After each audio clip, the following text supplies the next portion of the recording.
Hay quien dice que parte de los problemas que tenemos tienen que ver con la incapacidad de estar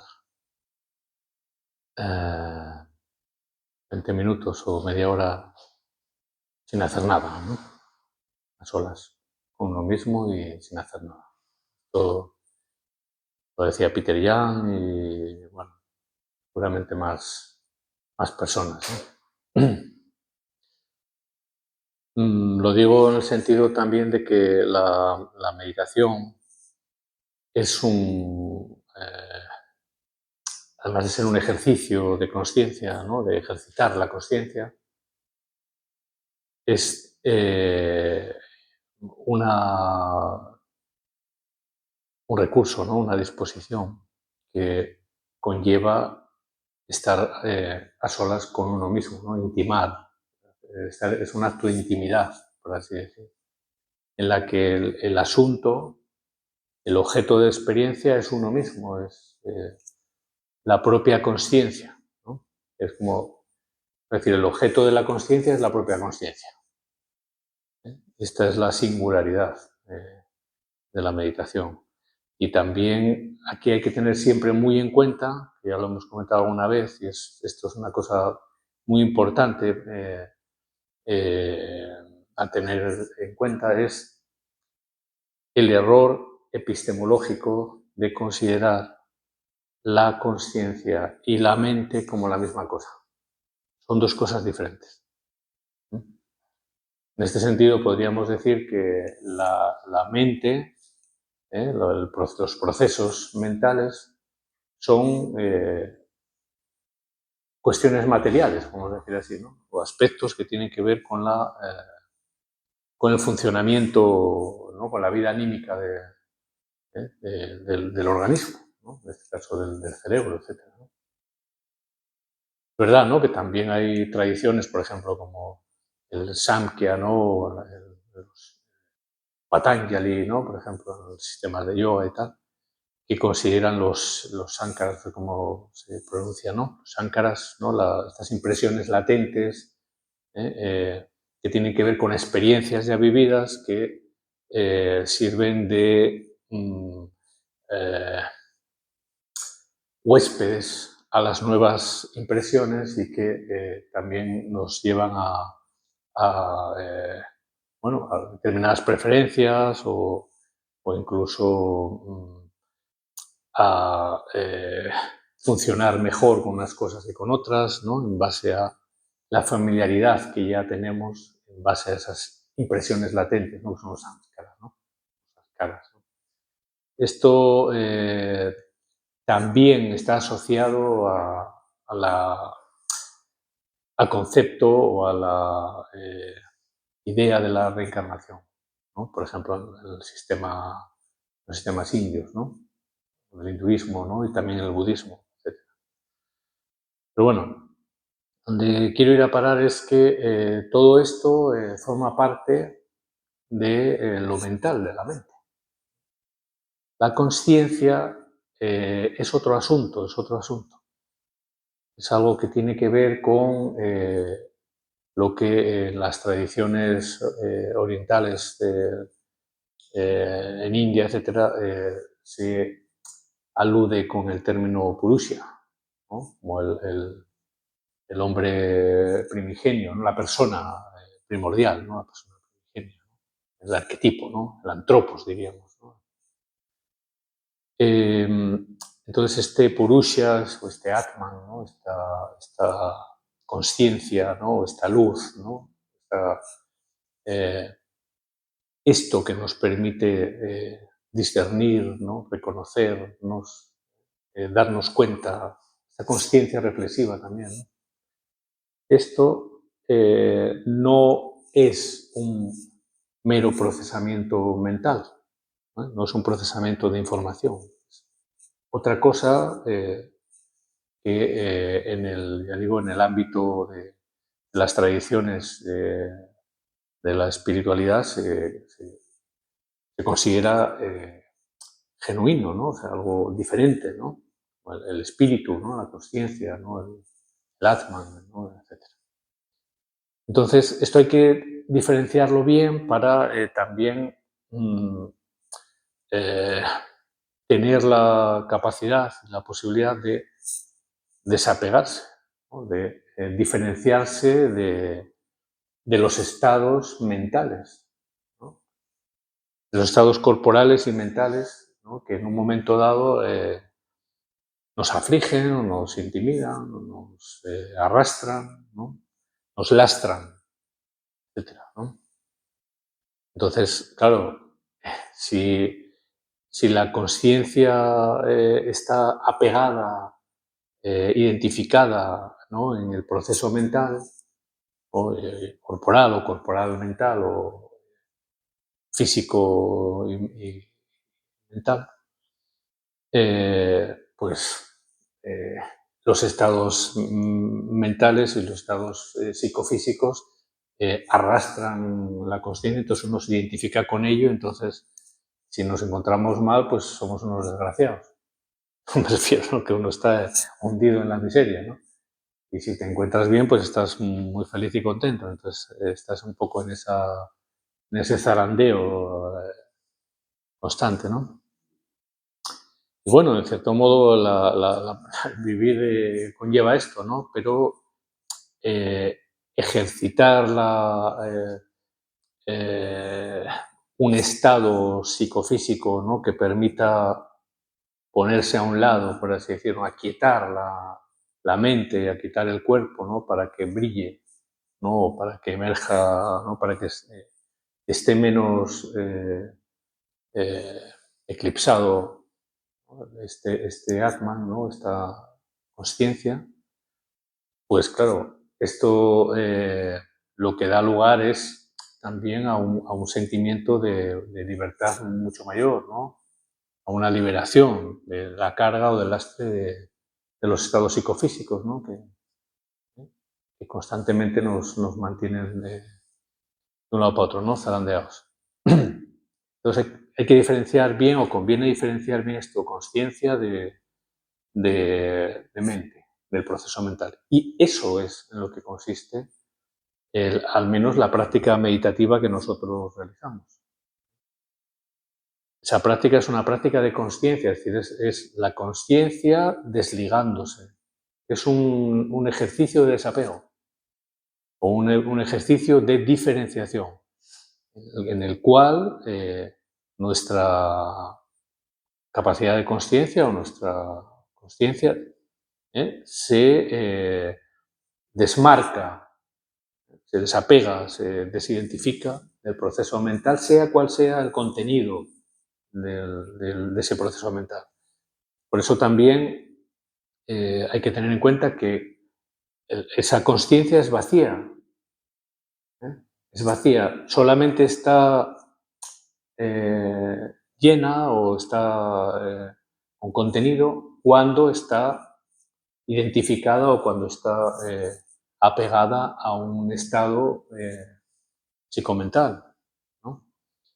Pero en la medida en que se mantiene en su condición originaria, por así decir, ¿no? Primigenia, en el estado potencial, que es lo que buscamos, ¿no? Es estar consciente, no consciente de, sino es consciente de punto, ¿no? O es consciente de estar consciente.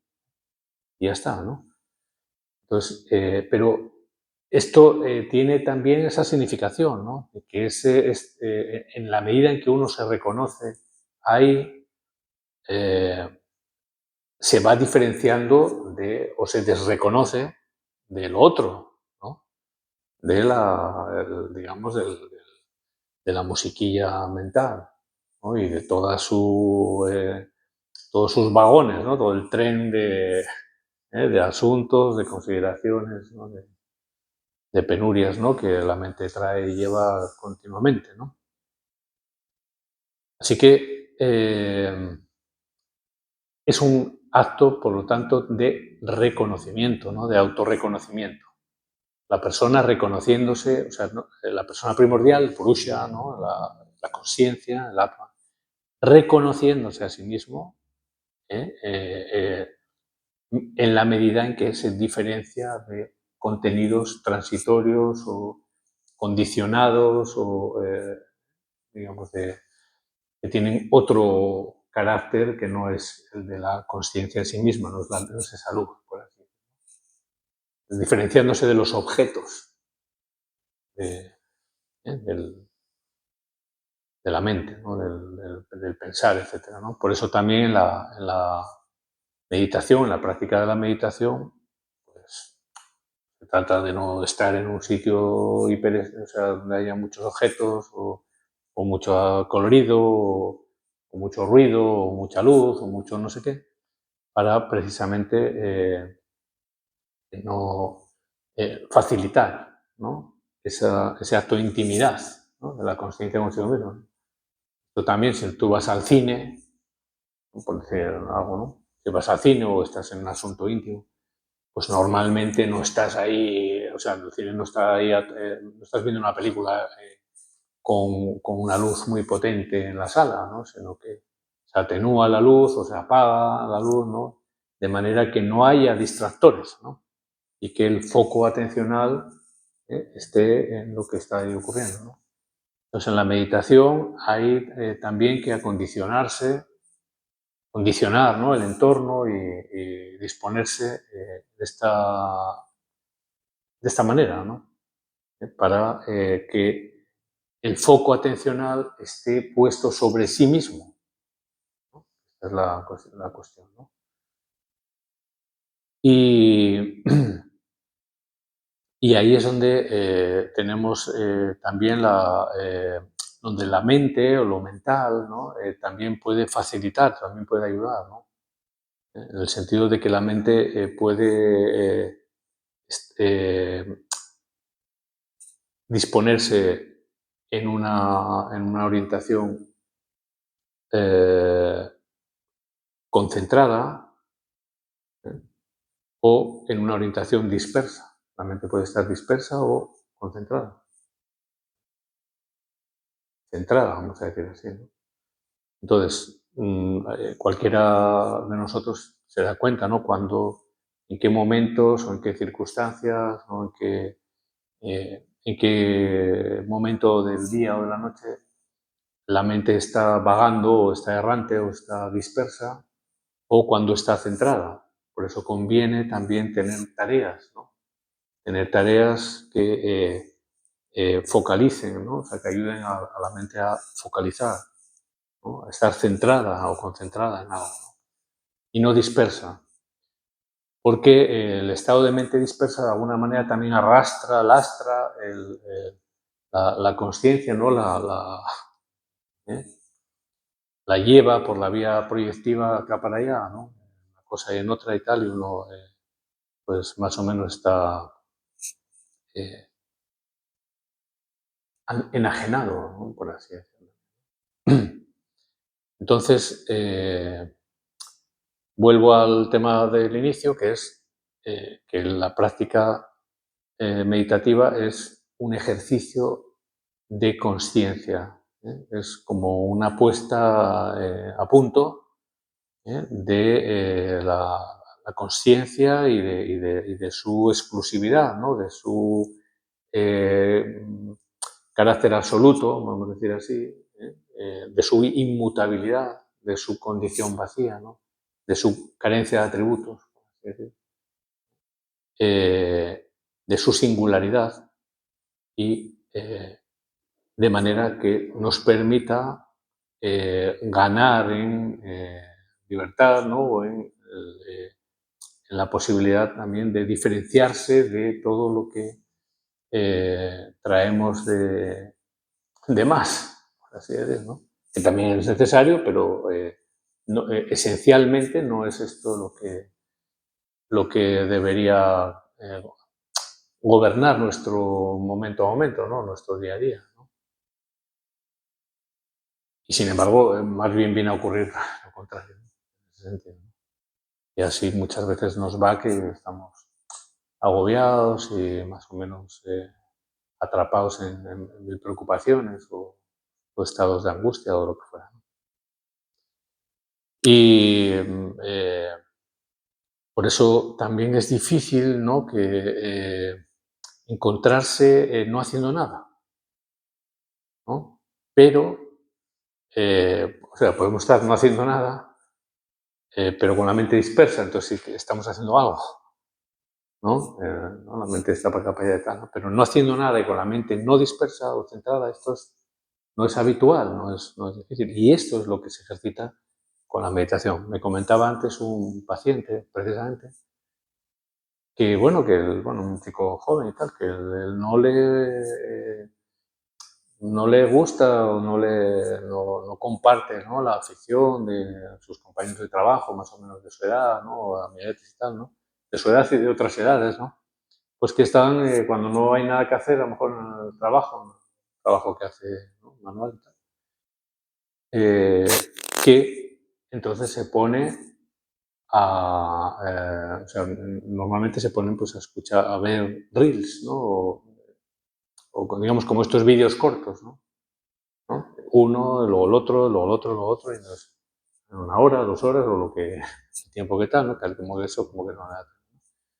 Entonces, claro, eso es muy estimulante, ¿no?, para el tema psicomental, es un alimento, ¿no? Entonces, te entretiene, ahora esto, ahora hace esta tontería, ahora el otro quiere ver una serpiente de no sé qué, entonces el otro la coge no sé qué, y luego aparece una chica así bailando no sé cuánto, y luego el otro patatín, ¿no? Y cosas ocurrentes que son estimulantes, ¿no?, que te entretienen, yo qué sé, ¿no? Pero todo esto es de la mente dispersa. O sea, eso lo comento como contrapunto a una vivencia o una práctica, como la práctica de la meditación, que constituye una intimidad, o sea, que lleva a una intimidad con uno mismo. Constituye un acto de intimidad, de intimar, ¿no?, con uno mismo. Entonces es la conciencia que está intimando consigo misma y reconociéndose y diferenciándose. Y por eso es importante, porque también lleva a un mayor conocimiento. El conocimiento tiene que ver con la cercanía, ¿no?, con esa intimidad. Cuanto más contacto, más intimidad y más conocimiento. Por lo tanto, si uno, claro, la primera vez que uno se trata de centrarse y de estar consigo mismo y tal, ¿no?